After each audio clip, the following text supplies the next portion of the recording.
She is glowing. Yes, she is. You don't look any different to how you normally do. Heavily pregnant, obviously. Big belly. Well, only a couple of days away from it. Your top 3 topics for the third trimester. Now on the catch-up, it's time to step into the waiting room. And we're in the waiting room with the baby name books, even though we're not allowed to have books in the waiting room. Lindsay Ingleton, our naturopath. Hello. Oh, Lindsay, it's so good to have you in the studio with us. You are 39 weeks and 4 days pregnant. That is correct, yes. Which is 3 days shy of full term. That's exactly right. So Time will tell. nobody do anything to frighten Lindsay. No, we don't want to scare you in any Now, way. we'd just like to point out that you should be able to see this because we were going to pop a video up. Yeah. Lindsay looks absolutely magnificent. She is glowing. Yes, she is. You don't look any different to how you normally do. Heavily except pregnant, for obviously. Big belly. Well, only a couple of days away from it. So, in regards to all of that, you have decided to talk about your top 3 topics for the third trimester. Absolutely, yeah. Well, as we know, pregnancy can be a little bit of a demanding time on the body. So it's really good for us to support it as much as we can, which is great. And the third trimester especially, obviously everything gets a bit bigger and it's a little bit harder. And that the baby actually grows exponentially in that third trimester as well. Yeah, okay. As we can tell. So, supporting the body that little bit more is even more important in the third trimester, and also preparing for birth and labour as much as we can is really lovely as well. So my number 1 top tip, which is a really, really simple one that anyone can access just from the good old supermarket, are dates. So literally like dates, like medjool dates that you eat. Really, really beautiful.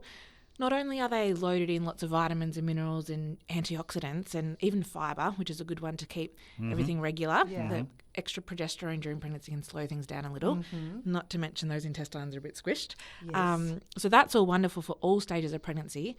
But there's been some studies that actually show that eating 6 dates a day from 36 weeks onwards can reduce your length of the first stage of labour and also reduce the risk of or reduce the need for induction as well, which is really fantastic. So that's pretty amazing. I didn't know about that. Yeah, so... Well, there you go. The old one I heard was drive down a bumpy road, but over the train Or tracks, have a curry.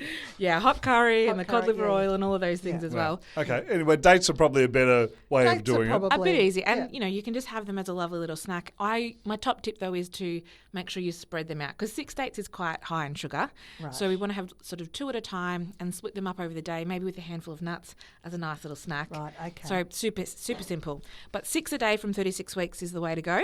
That just helps that beautiful cervix ripen and then shortens everything a little bit, which is wonderful. Awesome. Yeah. The other one you can do, which is, again, really simple, is raspberry leaf tea. So you may have heard of this. Women have been having raspberry leaf tea for centuries and centuries to help prepare for this last stage of pregnancy. And basically the raspberry leaf tea is more about preparing the uterus, so bringing oxygen and nutrients to that uterine muscle. So that basically means that when you go into labour, you're more likely to have productive contractions, and so the labour doesn't, there's nothing worse than a poor woman labouring and not getting anywhere. So it shortens again the duration of labour and helps to kind of prepare for that birth, which is wonderful. I'm just nodding my head in agreement, Lindsay, but apart from that... Apparently you've been to a few births. No, I've been to a couple. Didn't feel a thing. No. Nice and easy for the fellas, isn't it, hey? It is. Technically we're there for support only. We are support staff during the event, and beyond that, we're not much I've use. got to say, That's I actually don't really remember the father of my kids. He was there, but I don't. You were in the zone. I was in the zone. You needed to really finish that sentence because it sounded like I don't really remember the father of my children. No, I mean, at all. Pause. Anyway. All right. Number 3 on your list is an interesting one. Well, Daz, it wouldn't really be a segment with me if I didn't talk about magnesium, would it? No. That's it. I love it. We all love it, absolutely. And again, especially for this third trimester, obviously, the woman's muscles are getting a little bit more of a workout, holding the extra load, and, back and legs and everything are a bit more achy. But also that baby, again, is growing so much. So the bones and the muscles, from the baby's point of view, are really stealing lots of magnesium. So it's a bit of a double whammy in terms of how much we need. So typically I would always, personally, I'm taking extra magnesium as a supplement, and I usually have my beautiful patients at that time on extra as well. However, when you swallow that magnesium, you don't get to choose where it goes. So it'll go to your brain and your heart and your nervous system, and obviously the baby will steal quite a bit, which is good. We want that to happen. Sure. But a really lovely thing to add in this third trimester is a topical magnesium. Oh, the magnesium like an oil. Yeah, like an oil or a spray or a cream. So, and then the good thing about doing a topical is that you can choose where you send it. So this is an absolute game changer for restless legs and or muscle cramps, calf cramps in the middle of the night. Oh my goodness. I got one of those a few weeks ago, and since then I've been doing this magnesium cream every night, and it's just a game changer. And of course, as we've spoken in the past, with magnesium, there are so many different types. Yes. So consult a professional about Buy the a good magnesium that's quality going to one. work for you. Yeah. Because Yeah, absolutely. different types of magnesium do different things. Definitely. Topically, the best one is magnesium chloride. Okay. So, and that's actually very different to what you would do in terms of a supplement that you would take orally. Okay.